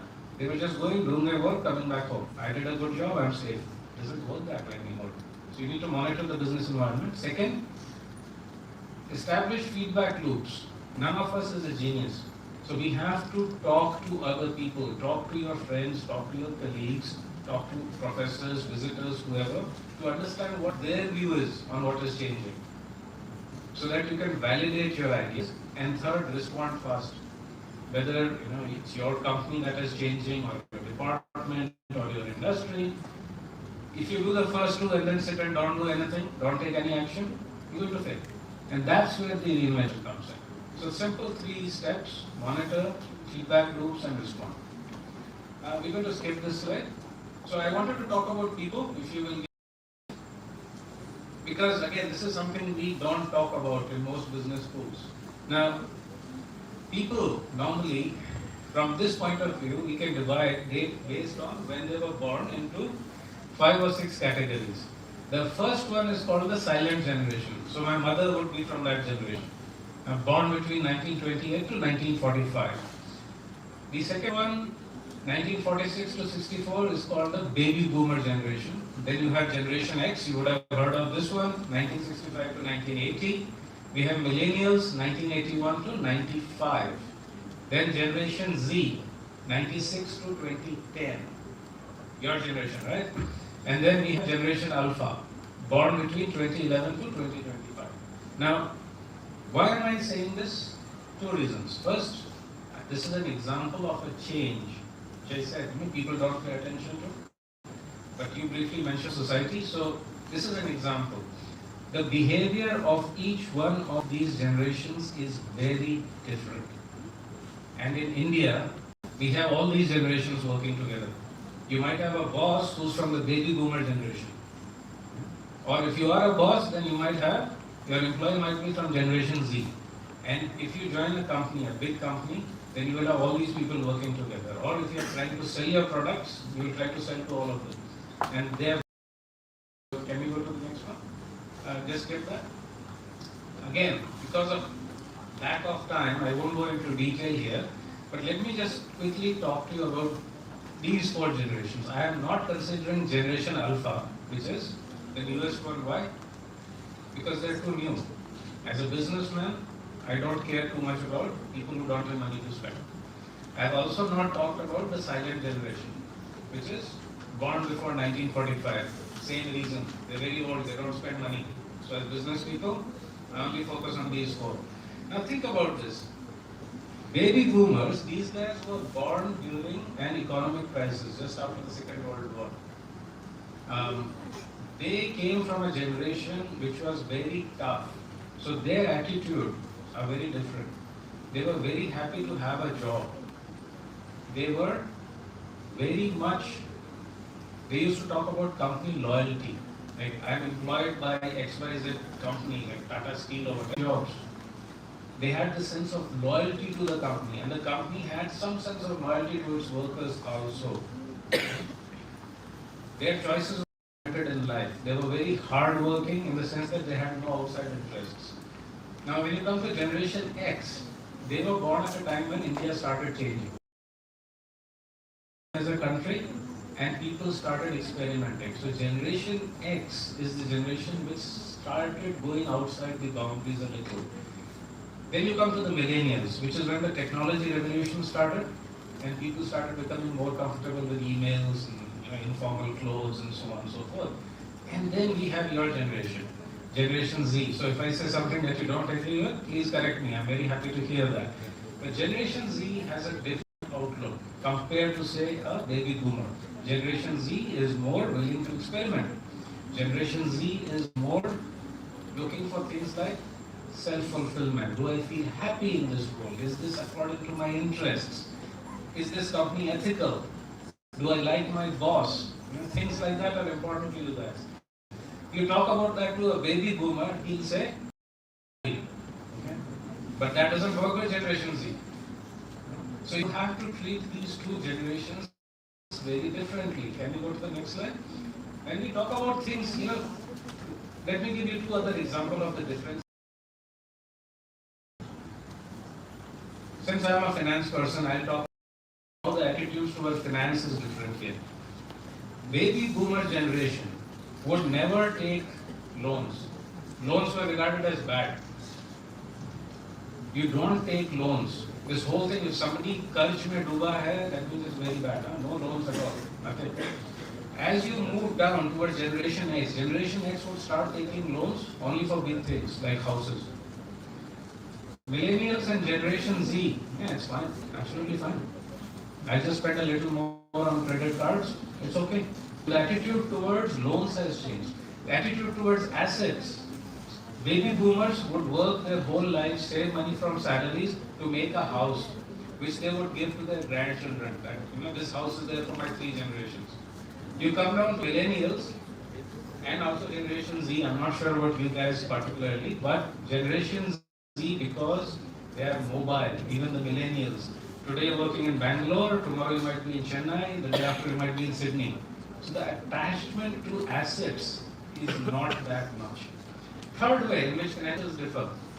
Baby boomer, do you think they would invest in the stock market or crypto? No way. FDs, bank account, that's it. Millennials or Generation Z, banks have branches on the phone. Right? Crypto, alternative investments, all that. So these are examples of how attitudes have changed. Remember, all these generations exist side by side in this country. So as a company, as a bank, I have to cater to a baby boomer, I also have to cater to Generation Z. So it's challenging, but you have to start adapting, and that starts by understanding what's going on. Similarly, if you think of expenditure patterns, again from a business point of view, a baby boomer would never spend money on a holiday, going on vacations. No, working for this company, I don't get any leave. Even if I get leave, I won't take it because my boss wants my work to be done. I mean, if you have grandfathers, grandpeople, ask them if they ever went on vacation. They say, what does that mean? Go to millennials and Generation Z. Great emphasis on experience. Experiences are important. Like you have a college fest coming up, that's an experience. You go skydiving, that's an experience. So you're willing to spend money on those things.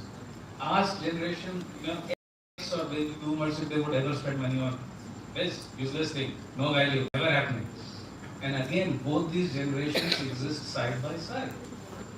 So understanding how society is changing, and this goes on and on because we did quite a bit of research on this.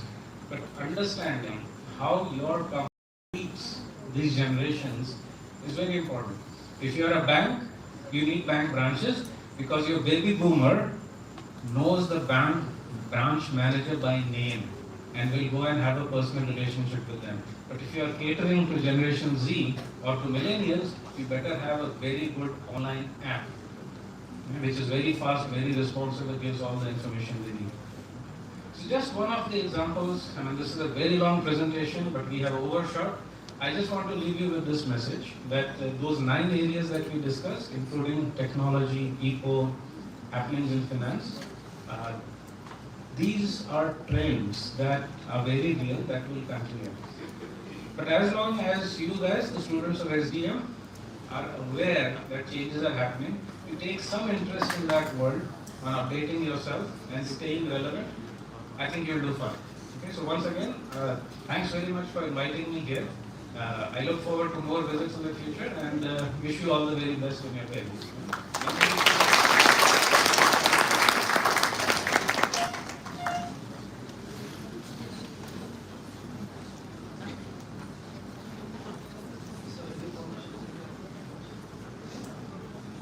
I think it was a fabulous session. It was really so much to absorb and it was a really nice journey. So thank you so much.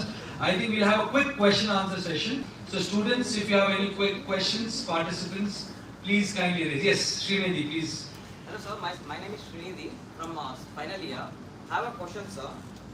Can you share some of the strategic development in recent years and why were they success? Can you just pass the mic, please? Please, yeah. What is the last word you used? Why were they success? I believe he asked the question, can you give some examples of the last few strategic developments which took place? Successful strategic development. Successful strategic, yeah.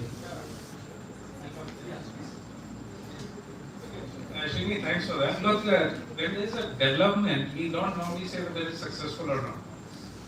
Development is a development.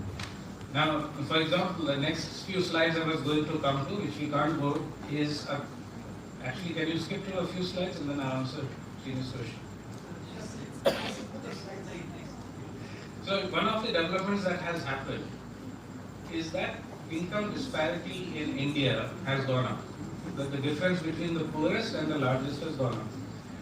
Um, what does that mean? It simply means that if you look at the last 20 years, the people, you need to skip a few slides. The people who are the poorest in society have seen their share of national income go down, whereas the people who are the richest have seen their incomes and share of wealth go up. In brief, rich people have become very rich, and poor people are still poor. Now that is a development. Is this success or is this failure? Neither, because we are not, just keep going please. One more. I have a lot of data here, so don't, please excuse me on that. Yeah, we can stop. This one is fine. Or go one more, if you don't mind. Yeah, so you see here, income and wealth disparity in India.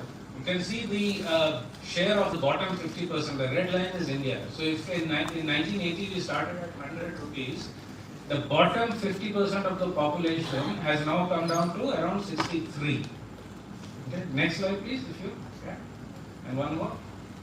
And this is the national income of the top 1% of Indian population, top 1%. They started in 100, today they are at 280. Now, you tell me, is this a success or a failure? The answer is it's neither a success nor a failure, because we are not sociologists. If we were sociologists, we would say, oh, this is the implication. And I'm being very blunt here, we're business people. This is a trend, our business, our career has to adopt to this. Now, how do you adopt to this? Forget success and failure. This is happening. So now as a business, I can choose to cater to the top 1% or the top 10% and launch luxury products for them. That's a business decision because they have more money to spend. Or I can say the poor people are suffering a lot, they don't have enough to spend, so I launch a product that is tailored only to them. Which is, for example, a high-end washing powder sold in a small sachet for 5 rupees, so that the poor guy can afford it. So when we talk about strategic developments, first thing, don't be evaluated. Don't say success, failure, good, bad. You're a business person, you say this is happening. What is the implication for me and my business? So among the things that I listed, I already showed 9 of them. We have city, we have things like, we have improvements in the rural sector happening. That's a very important development. So there are opportunities there. There are changes in the whole agri-business cycle. That's very important. The other problem that we are going to face is ESG and climate change. And there will be skeptics, but the point is that that is a very attractive area for you to work in right now. And again, not because it is good or bad, not because you believe in climate change or you don't believe it in, it's something that is going to impact us. So Sri, address some part of your question. Yeah? Thanks. Last one more question, just because of the time paucity. We just have one more question. Anyone has no question? Yeah. Can you just get the mic there, please?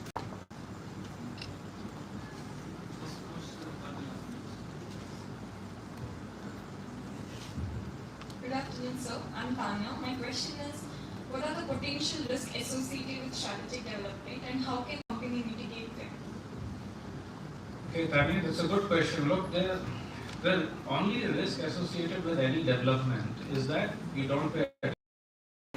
So the example I gave earlier, and I'm sure you have done case studies yourselves as well, the only risk is that you don't pay attention and then something like Apple happens and your company goes out of business. So the risk is you don't monitor the environment, whether it is a company or you as an individual. If you don't monitor the environment, if you're not aware of what's going on in your industry, your company, your business, and your department and your team, if you're not prepared for the change, you can't prepare for the change, you can't be resilient, you cannot reinvent it. The only risk is complacency, which is, sometimes people, I'm so successful, I don't need to do anything. I got good placement, no, I don't need to do anything. That's the only risk. If you are aware, if you make an effort to find out what's going on, if you make an effort to keep current, and you start preparing for the changes that are coming, you'll be fine. So that's the only risk.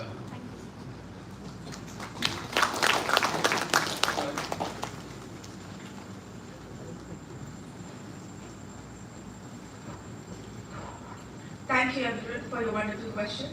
Thank you Dr. Vinay Singh Chauhan and Dr. D. Mallikarjunappa. It was indeed a wonderful session. Now I call upon Ms. Pragna to deliver the vote of thanks.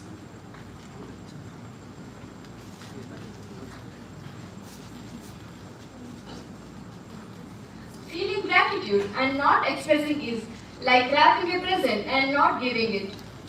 I, Pragna, deem it my privilege to be delivering the vote of thanks. First and foremost, I would like to thank our resource person, Dr. Vinay Singh Chauhan. Thank you, sir. And I would also like to thank Dr. T. Mallikarjunappa for sharing your wisdom and handling this session beautifully. Thank you, sir. I would also like to thank our beloved director, Dr. Seema Yeshanai, for her guidance and constant support. Thank you, ma'am. I would like to thank Mr. Don Prakash, faculty coordinator of this session. Thank you, sir. Also, I would like to thank all the invited guests, participants, teaching and non-teaching staffs of SDMPG Center. Last but not the least, I would like to thank all my fellow SDMs who played active role in this program. Thank you one and all.